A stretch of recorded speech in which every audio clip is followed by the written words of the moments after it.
അടിയാവുന്ന ഒരു സിറ്റുവേഷനിൽ വന്നു. ദൈവം സഹായിച്ച് എനിക്ക് ഹിന്ദി അറിയത്തില്ലാണ്, ആരെയാണോ എന്തോ കണി കണ്ടത്. ഇത് നമുക്ക് പിസാട്ടിന്ന് 127 ഒരു ഓർഡർ അടിച്ചായിരുന്നു. അത് നമ്മളെ മുഖത്തല ക്ഷേത്രത്തിൻ്റെ അടുത്ത് കൊടുക്കാനായിരുന്നു. അങ്ങനെ കൊടുത്തിട്ട് തിരിച്ചു പോകാൻ. അടുത്തത് ലീച്ചക്കിന്ന് 87 മൾട്ടി ഓർഡറാണ് അടിക്കുന്നത്. മൾട്ടിയെ ഉടായിപ്പ ഉള്ള കാര്യം പറയാമല്ലേ. രണ്ട് നമ്മൾ പിക്ക് ചെയ്തിട്ടുണ്ട്. 92 രൂപ കിട്ടി, കുഴപ്പമില്ലല്ലോ അല്ലേ, കുഴപ്പം കാണത്തില്ല. അടുത്ത 34 രൂപയ്ക്ക് ആര്യാസിന്ന് അടിച്ചിട്ടുണ്ട്. അത് കൊടുക്കാനുള്ളത് സിത്താരയിൽ ജംഗ്ഷനിൽ വെച്ചിട്ടേ അങ്ങോട്ട് നടന്നു പോവാ എടുക്കാനായിട്ട്. റെഡി ആയിരിക്കുക. അങ്ങനെ നമുക്ക് ഫസ്റ്റ് പൊട്ടിയിട്ടുണ്ട്. 8 ഓർഡർ 90 രൂപ കിട്ടിയിട്ടുണ്ട്. ഇനി അടുത്തത് 13 ഓർഡർ 175 രൂപയാണ് ഈ കിട്ടാനുള്ളത്.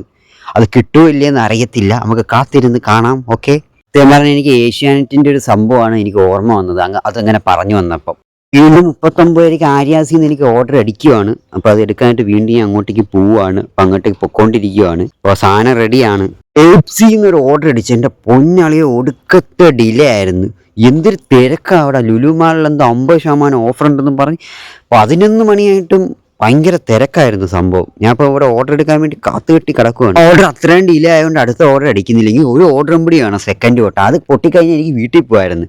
അങ്ങനെ നിന്നപ്പോഴാണ് നമ്മൾ ഈ കൊട്ടിയം ജംഗ്ഷനിൽ നിൽക്കുമായിരുന്നു. അപ്പോൾ അവിടെ കുറേ ഭായിമാർ ഞങ്ങൾ ഭയങ്കര കച്ചറ അടിയാവുന്ന ഒരു സിറ്റുവേഷനിൽ വന്നു. ദൈവം സഹായിച്ച് എനിക്ക് ഹിന്ദി അറിയത്തില്ല, അതുകൊണ്ട് അവന്മാരെന്തോ പറയുന്നത് പോലും എനിക്ക് മനസ്സിലാവുന്നില്ല. പക്ഷേ ഇവന്മാരെ കടന്ന് കൂടി അടി തങ്ങളിൽ ഉണ്ടായ കശവിഷയങ്ങളൊന്നും കാണണമായിരുന്നു. ഇവന്മാരെ വഴിയെ പോണ വണ്ടിയോ ആൾക്കാരെയോ ഒന്നും മൈൻഡ് ചെയ്യുന്നില്ല. വണ്ടിയുടെ ഫ്രണ്ടിലൊക്കെ പോയി വീരണ്ടായിരുന്നു ഇവന്മാർ. അങ്ങനെയാണ് ഞാനത് വീഡിയോ എടുക്കാൻ തുടങ്ങിയത്.